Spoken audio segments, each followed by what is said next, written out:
Hello everyone, welcome to GS question paper. GS question paper में आज हम लोग यूपी जीके से रिलेटेड कुछ क्वेश्चंस को सॉल्व करते हैं।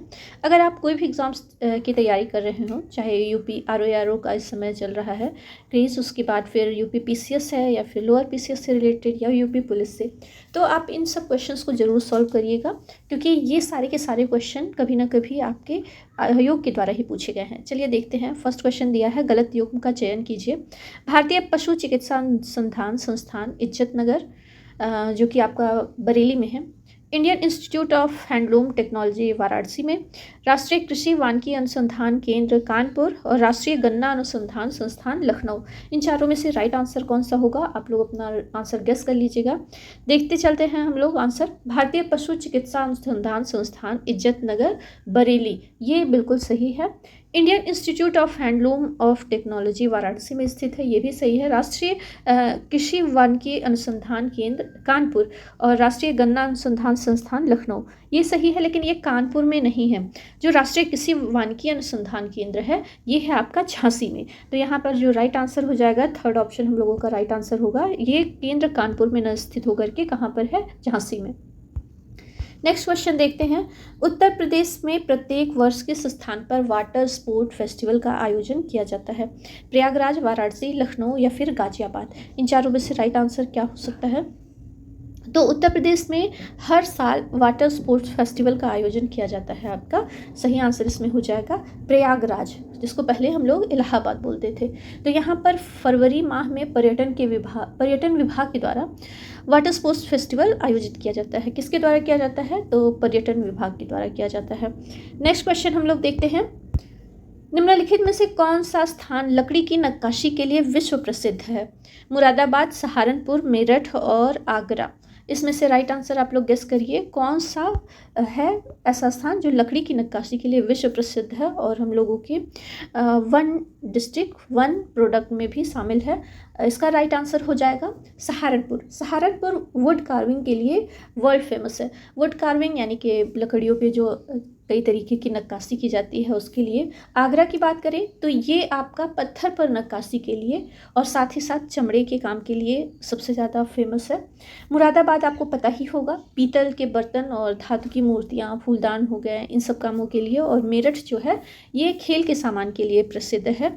यहाँ पर जो राइट आंसर होगा लकड़ी की नक्काशी के लिए सहारनपुर, सेकेंड ऑप्शन यहाँ पर हम लोगों का जो है वो राइट आंसर है।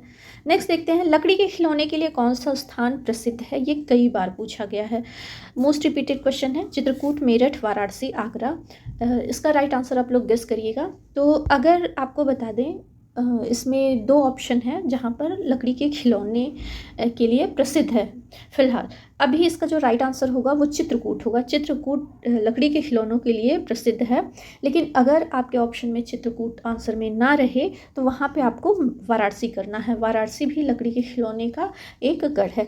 तो इसमें से राइट आंसर जो होगा वो चित्रकूट ही होगा। अगर चित्रकूट दिया है तो वाराणसी वहाँ पर आप लोग कभी भी उसको सेलेक्ट नहीं करेंगे। इस चीज़ को आप लोग ध्यान रखिएगा। नेक्स्ट क्वेश्चन देखते हैं। अवध एवं पूर्वांचल क्षेत्र के अहीर समाज द्वारा प्रसिद्ध लोक नृत्य है, जो कि लाठी डंडों के साथ पैर व कमर में घुघरू बांधकर डफली की धुन पर यह नृत्य किया जाता है।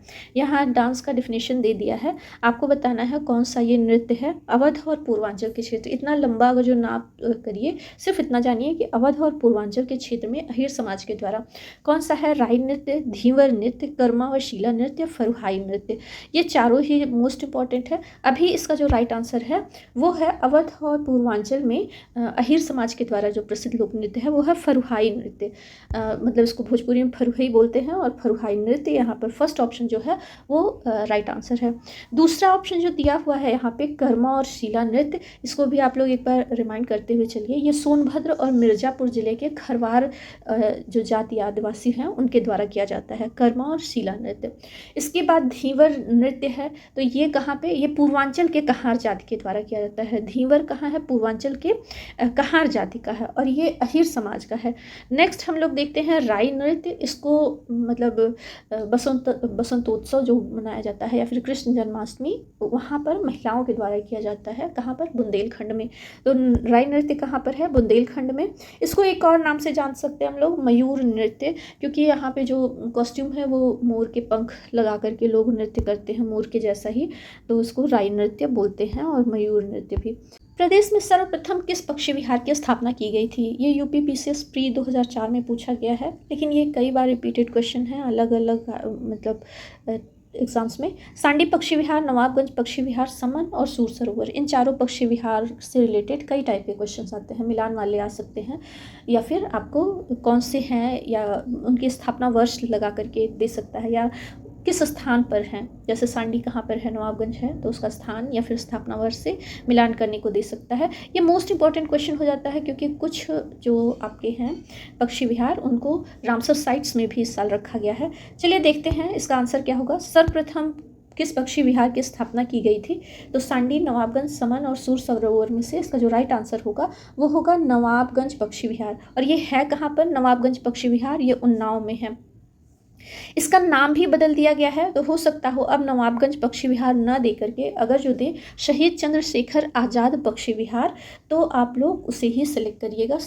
इसका नया नाम है शहीद चंद्रशेखर आज़ाद पक्षी विहार। इसकी स्थापना कब हुई थी? तो ये हुई थी 1984 में। दूसरा हम लोग देखते हैं समन पक्षी विहार। समान लिखा है और समन मतलब दोनों लिखा आ सकता है। ये कहाँ पर है? तो मैनपुरी में, और इसका स्थापना वर्ष है 1990 में। सांडी पक्षी विहार, तो ये कहाँ पर है? तो सांडी है हरदोई में, इसका स्थापना वर्ष था 1990। दूसरा सबसे लास्ट में दिया है सूर सरोवर पक्षी विहार। तो सूर सरोवर पक्षी विहार, इसका स्थापना वर्ष अभी मुझे एग्जैक्ट याद नहीं है, लेकिन इससे रिलेटेड मैंने वीडियो बनाया हुआ है, आप जा कर के वहाँ पर डिटेल में देख सकते हैं स्थापना वर्ष से रिलेटेड और कौन कौन से रामसर साइट्स में शामिल हैं। यहाँ पे आई बटन में मैं मेंशन कर दूँगी, इस से रिलेटेड वीडियो को आप लोग जा कर के विजिट कर सकते हैं। नेक्स्ट दिया है प्रदेश का सर्वाधिक विस्तृत पक्षी विहार है, ये भी यूपी पीसीएस 2003 में पूछा गया है। समान पक्षी विहार या समान पक्षी विहार है, नवाबगंज पक्षी विहार, लाख बहोशी, सांडी पक्षी विहार। तो सबसे अधिक विस्तृत जो है वो है आपका लाख बहोशी। यहाँ पर लाख लग गया है, इससे आप लोग रिलेट कर लीजिएगा, लाख है यानी कि बहुत बड़ा अमाउंट है। ये लाख बहोशी पक्षी विहार, इसकी स्थापना हुई थी 1988 में कन्नौज में। कहाँ पर है ये? तो कन्नौज में है 1988 में। और इसका अगर जो बात करें वर्ग किलोमीटर, तो ये लगभग 80.23 किलोमीटर वर्ग किलोमीटर में है। इतना मतलब इसका बड़ा क्षेत्रफल है, 80.23 वर्ग किलोमीटर। और लाख बहोशी पक्षी विहार उत्तर प्रदेश का सर्वाधिक विस्तृत पक्षी विहार है। बात करें तो समन पक्षी विहार का मैंने बताया ही है, मैनपुरी में है 1990 में। और नवाबगंज पक्षी विहार ये तो सबसे पहला है। और सांडी पक्षी विहार की बात करें तो ये हरदोई में है 1990 में इसका स्थापना वर्ष है। नेक्स्ट देखते हैं प्रदेश में क्षेत्रफल की दृष्टि से सर्वाधिक वन क्षेत्रफल वाला जिला है। पीलीभीत, चित्रकूट, लखीमपुर खीरी, सोनभद्र। तो इसमें एक राइट जो आंसर होगा सर्वाधिक वन क्षेत्रफल वाला जिला है वो है आपका सोनभद्र। सोनभद्र में सबसे ज़्यादा वन क्षेत्रफल देखने को मिलता है। बात करें तो ये है 2544 वर्ग किलोमीटर। तो 2544 इसका वर्ग किलोमीटर है पूरा एरिया। इसके बाद बात करें दूसरे नंबर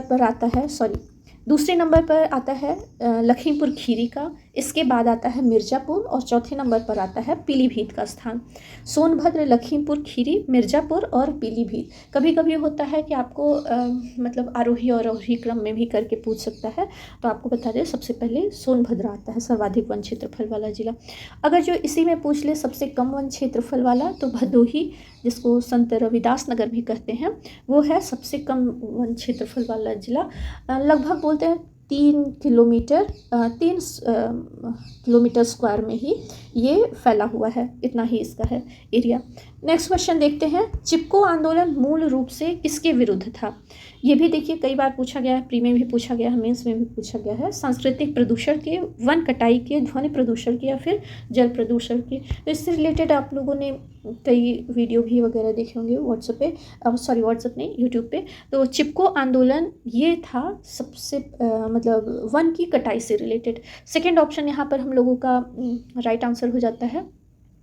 ये शुरू कहाँ पे हुआ था? तो आपको बता दें, अभी उत्तराखंड ज़िले में चला गया है, चमोली ज़िला, वहाँ से शुरू हुआ था। शुरुआत हुई थी इसकी 1973 में। उस समय इंदिरा गांधी ने ये कानून लाया था कि लगभग 20 से 25 साल तक यहाँ पे वन कटाई नहीं होगी, इतने सारे मतलब चिपको आंदोलन के बाद। नेता इसके अगर जो पूछा जाए तो वो थे सुंदरलाल बहुगुणा, और भी कई लोग थे लेकिन इनका नाम ज़्यादा फेमस होता है, सुंदरलाल बहुगुणा। और इसमें सबसे ज़्यादा जो भागीदारी थी वो महिलाओं की थी इस आंदोलन में। नेक्स्ट क्वेश्चन हम लोग देखते हैं, मोहम्मडन एंग्लो ओरिएंटल कॉलेज जो कि बाद में अलीगढ़ मुस्लिम विश्वविद्यालय के रूप में प्रसिद्ध हुआ, इसकी स्थापना किसने की थी? तो इसकी स्थापना मिर्ज़ा गुलाम अहमद, अबुल कलाम आज़ाद, सर सैयद अहमद खान या फिर खान अब्दुल गफ़ार खान। राइट आंसर है इसमें से सर सैयद अहमद खान ने की थी। यहाँ पर थर्ड ऑप्शन जो है हम लोगों का राइट आंसर है, सर सैयद अहमद खान ने की थी। कब की थी? तो ये था 1877 ईस्वी में। कहाँ पर? अलीगढ़ में। नेक्स्ट क्वेश्चन इससे रिलेटेड देखते हैं, उत्तर प्रदेश का जनसंख्या घनत्व कितना है? ये भी कई बार पूछा गया क्वेश्चन है। उत्तर प्रदेश का जनसंख्या घनत्व 912 व्यक्ति किलोमीटर या 850 व्यक्ति पर किलोमीटर या फिर 829 व्यक्ति या फिर 950। इसमें से जो राइट आंसर होगा वो होगा थर्ड ऑप्शन, 829 व्यक्ति पर किलोमीटर यहाँ पर जनसंख्या का घनत्व देखने को मिलता है। कभी कभी पूछ लेता है कि दशकीय वृद्धि यानी कि 2001 से 11 के बीच में कितनी दशकीय वृद्धि यहाँ पर देखने को मिलती है? तो वो मिलती है 139 व्यक्ति पर किलोमीटर। तो इस पॉइंट को भी ध्यान रख लीजिएगा। अगर जो वो कथन, कारण या फिर इस टाइप के क्वेश्चंस पूछते हैं जहाँ पे कई कथन दिए रहते हैं, उसमें से सही गलत ढूंढना है, तो वहाँ पे ये पॉइंट दे सकता है कि पिछली बार से दशकीय वृद्धि कितनी हुई थी, 139 व्यक्ति पर किलोमीटर। नेक्स्ट क्वेश्चन हम लोग देखते हैं, उत्तर प्रदेश के दैनिक समाचार पत्र हिंदुस्तान 1887 के संपादक कौन थे? महावीर प्रसाद द्विवेदी, पद्मलाल पुन्नालाल बख्शी, मदन मोहन मालवीय या फिर भारतेंदु हरिश्चंद्र। तो हिंदुस्तान जो दैनिक निकलता था, इसके 1987 में संपादक जो थे वो थे मदन मोहन मालवीय जी। यहाँ पर थर्ड ऑप्शन जो है वो राइट आंसर है। इसकी बात आपको बता दें, एक पत्रिका निकलती थी, पत्रिका नहीं पेपर, वो था प्रयागराज से, द लीडर, उसके ये संस्थापक भी रहे हैं मदन मोहन मालवीय जी, द लीडर के, जो कि प्रयागराज से आपका संपादित होता था। नेक्स्ट क्वेश्चन देखते हैं, निम्नलिखित में से कौन सा जिला उत्तर प्रदेश के बुंदेलखंड क्षेत्र के अंतर्गत आता है? फतेहपुर, सोनभद्र, महोबा या फिर बस्ती। तो इसमें से राइट आंसर आप लोग गेस करिएगा। इसका डिटेल हम लोग थोड़ा मैप से भी देखेंगे ताकि चीज़ें जो हैं वो याद रहें। निम्नलिखित में से कौन सा जिला उत्तर प्रदेश के बुंदेलखंड क्षेत्र के अंतर्गत आता है? तो आपको बता दें, उत्तर प्रदेश के लगभग 7 ज़िले हैं जो कि बुंदेलखंड में शामिल हैं और मध्य प्रदेश के 6 ज़िले हैं। अभी उत्तर प्रदेश का पूछ रहा है, इसका जो राइट आंसर होगा वो है महोबा। महोबा यहाँ पर बुंदेलखंड क्षेत्र के अंतर्गत आता है, जबकि फतेहपुर, सोनभद्र, श्रावस्ती ये सब चीज़ नहीं है। आइए देखते हैं, यहाँ पे जो डार्क येलो में देख रहे होंगे ये अपना यूपी का एरिया है जिसमें ललितपुर आता है।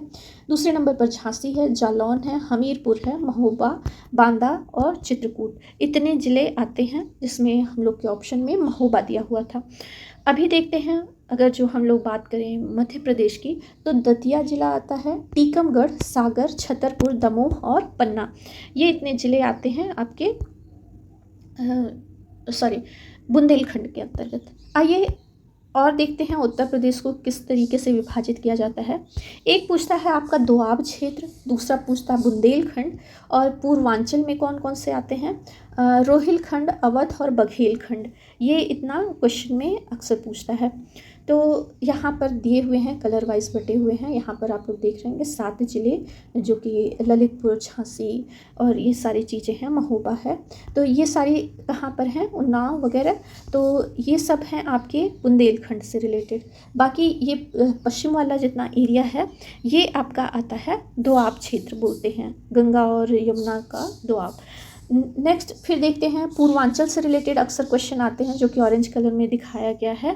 पूर्वांचल में कौन कौन से ज़िले आते हैं, जिसमें महाराजगंज है, सिद्धार्थनगर है, श्रावस्ती है, मतलब ये सारी चीज़ें हैं इसमें। तो अभी हम लोग देखते हैं नेक्स्ट क्वेश्चन। सॉरी, आज की वीडियो में बस इतना ही। आज हम लोग का वीडियो यहीं पर ख़त्म होता है। मिलते हैं हम लोग नेक्स्ट वीडियो में कुछ और क्वेश्चंस के साथ जो कि आपके आगामी जो भी एग्ज़ाम्स आयोजन हो रहे हैं उन सब में इम्पॉर्टेंट हो सकते हैं। इसी तरीके से प्रैक्टिस करते रहिए और वीडियो अच्छा लगे तो प्लीज़ वीडियो को लाइक करिए, मेरे चैनल को सब्सक्राइब करिए। Bye bye.